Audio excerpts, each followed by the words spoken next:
Ireland میں tax return جمع کروانے کی تاریخ کو بڑھا دیا گیا ہے۔ ٹیکس مقرر کردہ تاریخ تک جمع نہ کروانے کی صورت میں کس قسم کے نقصانات کا سامنا کرنا پڑ سکتا ہے؟ اس وقت ٹیکس ریٹرن آئی کی سربراہ عرفان حمید ہمارے نمائندے فیصل مرزا کے ساتھ موجود ہیں۔ اس حوالے سے ان کا کیا کہنا ہے آپ کو بھی سناتے ہیں۔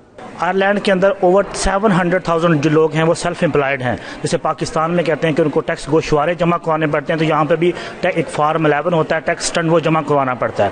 تو یہاں کی نارملی 31 اکتوبر جو ہے وہ ڈیڈ لائن ہوتی ہے پچھلے سال کا ٹیکس ریٹرن جمع کروانے کے لیے، لیکن گورنمنٹ نے اس کو ایکسٹینڈ کیا ہے 12 نومبر تک، کہ جو لوگ آن لائن جمع کروائیں گے وہ 12 نومبر تک اپنے ٹیکس ریٹرن جمع کروا سکتے ہیں۔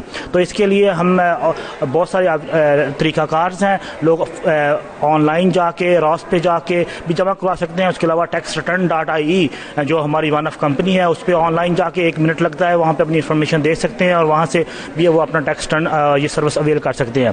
اگر یہ ٹیکس ریٹرن لیٹ ہو جائے تو ریونیو آڈٹ بھی ہو سکتا ہے اور 5 to 10% ٹیکس پینلٹی بھی لگ سکتی ہے۔